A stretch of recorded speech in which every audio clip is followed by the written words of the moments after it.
Begonalar osmondan kelmagan bo'lishi ham mumkin, balki ular shu yerda yashirindir. Mana shu g'oya odamni bir zumda ushlab qoladi, chunki u oddiy savolni tug'diradi. Agar ular shunchalik rivojlangan bo'lsa, nega biz buni bilmaymiz? Yashirish osonmi yo iz qoldirmasdan yashab bo'lmaydimi? Bugun bu nazariyani mish-mish bilan emas, o'lchab bo'ladigan belgilar bilan tekshiramiz. Inson miyasi noaniq narsani ko'rsa darhol hikoya yasaydi. Xira video, uzoqdagi chiroq, tushunarsiz nuqta. Bularning hammasi nimadir bor degan hissiyot beradi. Keyin odamlar bir-birini ishontiradi. Men ham shunaqasini ko'rganman. Ammo viral bo'lib ketgan gap dalil bo'lib qolmaydi. Shuning uchun biz ishonch emas, tekshiruv mezoni bilan yuramiz. Fizik Enrico Fermi berib ketgan mashhur savol bor. Agar koinotda hayot ko'p bo'lsa, hamma qayerda? Bu Fermi paradoksi deb yuritiladi. Ya'ni shuncha yulduz, shuncha vaqt, shuncha imkon bo'lsa ham aniq va takror tekshiriladigan iz topilmayapti. Yerda yashirin g'oyasi ham aynan shu bo'shliqdan tug'iladi. Balki iz bor, faqat biz ko'rmayapmiz. Ko'rinmayapti deganda ko'pchilik faqat radio signalni o'ylaydi. Lekin rivojlangan sivilizatsiya albatta radio bilan qichqirmaydi. U jim ham bo'lishi mumkin. Shuning uchun ilm signaldan tashqari izni qidiradi.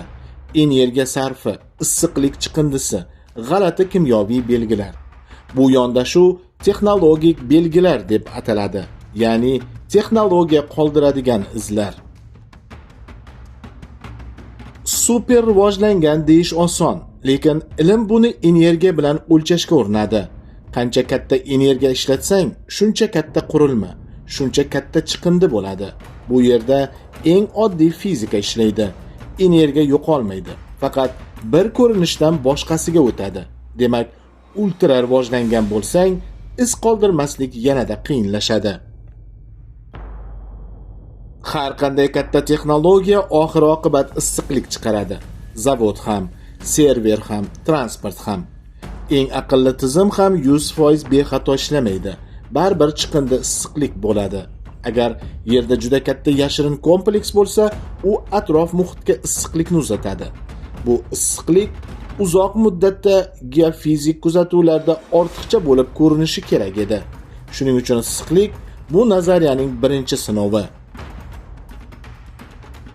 Koinotdagi super sivilizatsiya haqida gap ketganda eng mashhur fikr yulduz energiyasini yig'ish. Buni ko'pincha Dyson g'oyasi deb aytishadi.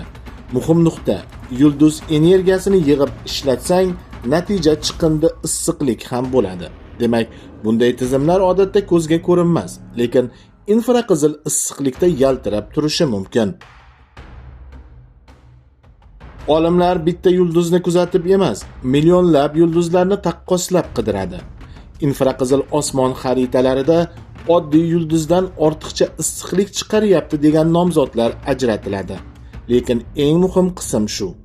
Ortiqcha issiqlik har doim texnologiya degani emas. Chang buluti, yulduz atrofidagi disk yoki boshqa tabiiy sabab ham bo'lishi mumkin. Shuning uchun nomzod topish faqat boshlanish.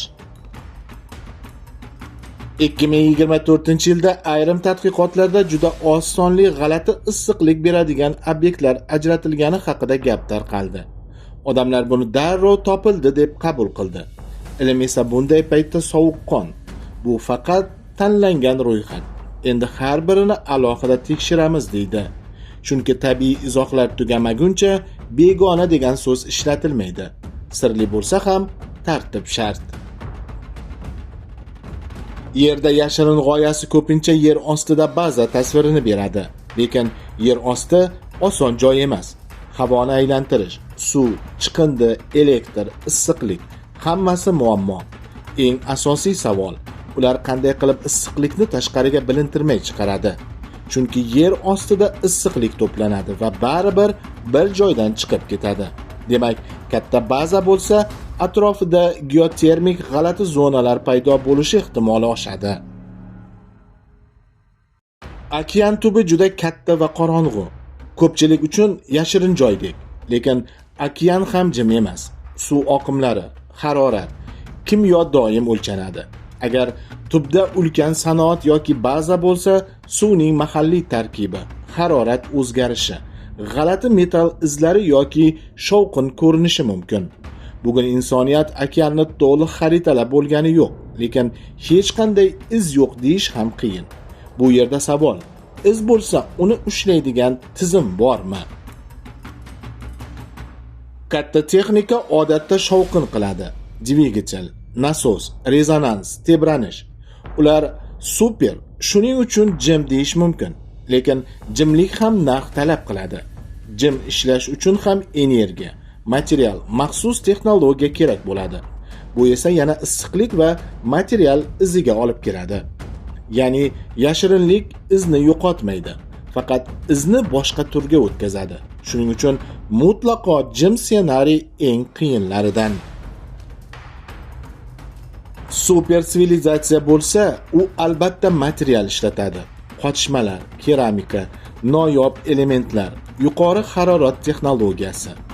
Agar bular yirik miqyosda bo'lsa, geologik namunalarda notabiiy aralashmalar yoki tabiatda kam uchraydigan nisbatlar ko'rinishi mumkin. Bu albatta topiladi degani emas, lekin bu tekshiruv yo'li borligini bildiradi. Sirli davo tekshiriladigan bo'lsa, qadrli bo'ladi. Ba'zi sanoat jarayonlari izotop nisbatini o'zgartiradi. Bu kimyoviy barmoq iziga o'xshaydi. Masalan, biror elementning tabiiy nisbatidan keskin chetga chiqish bo'lsa, bu g'alati ko'rinadi. Shuning uchun yashirin sivilizatsiya nazariyasida izotop tekshiruvi kuchli karta bo'lishi mumkin. U hikoyani emas, sonlarni gapirtiradi. Albatta, bu yo'l juda murakkab va global ma'lumot talab qiladi. Bugun yer yuzini faqat ko'z bilan emas, ko'plab yo'ldoshlar bilan kuzatish mumkin. Issiqlik, tutun, gaz, yoritish, harakat. Agar bir joyda muntazam katta energiya sarfi bo'lsa, u ko'pincha bilinar-bilinmas anomal ko'rinadi. Ular hammasini yopadi deyish mumkin, lekin yopishning o'zi ham resurs talab qiladi. Demak, yashirin sivilizatsiya g'oyasi zamonaviy kuzatuv davrida yanada qiyin savollarga duch keladi. Bu mavzuda odamlar ko'pincha noma'lum uchuvchi hodisalar haqida gapiradi. Lekin muammo shundaki, bir dona video yoki ko'z guvohi hikoyasi texnologiyani isbotlamaydi. Ilmiy yondashuv uchun sensorlar, masofa, tezlik, burchak, kalibrlash kerak. Aks holda oddiy narsa ham g'alati ko'rinib qoladi. Demak, noma'lum uchuvchi hodisalar bo'lsa ham, u avtomatik ravishda begona bo'lib qolmaydi. Rasmiy tekshiruvlarda eng ko'p aytiladigan gap: hozircha begona texnologiya borligini tasdiqlaydigan ishonchli dalil yo'q. Bu gap ko'pchilikka yoqmaydi, chunki u sirni suzib yuboradi. Lekin bu ilmiy tartib. Dalil bo'lmasa, hukm ham bo'lmaydi.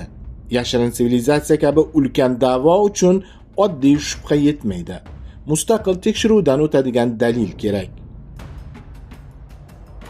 Yerlik yashirin sivilizatsiya g'oyasini ba'zilar kriptoterrestr deb ataydi. Ya'ni yashirin yerliklar. Bu g'oya viral, chunki u hamma narsaga tayyor javob beradi. Lekin tayyor javob tekshiruvni o'ldiradi. Dalil yo'q, chunki ular yashirishgan degan gapni sinab bo'lmaydi. Shuning uchun g'oyani saqlab qolishning yagona yo'li uni issiqlik, material, signal kabi aniq testlarga bog'lash. Bu mavzuda haqiqiy burilish bir dona video bilan bo'lmaydi. Burilish bo'lishi uchun kamida 3 ta mustaqil narsa kerak. Birinchisi, qayta kuzatiladigan anomaliya. Ikkinchisi, turli guruhlar bir xil natijaga kelishi. Uchinchisi, tabiiy izohlar bosqichma-bosqich yopilishi. Masalan, issiqlik anomaliyasi bor. Uning kimyoviy izi ham bor. Uning shovqin izi ham bor. Shunda savol jiddiylashadi. Hozircha bunday uchlik yo'q. Demak, super rivojlangan sivilizatsiya yerda yashirin g'oyasi kuchli sujet, lekin sujet dalil emas. Fizika shuni eslatadi. Katta tizim bo'lsa, issiqlik chiqadi. Katta sanoat bo'lsa, material izi qoladi. Katta harakat bo'lsa, shovqin ko'rinadi. Hozircha rasmiy tekshiruvlar bunday dalilni tasdiqlamayapti. Lekin qidiruv yo'nalishlari tobora aqlli bo'lib boryapti. Endi ishonch emas, o'lchov ustun. Qo'shimcha materiallar va kengaytirilgan izohlar faqat Telegram kanalimizda.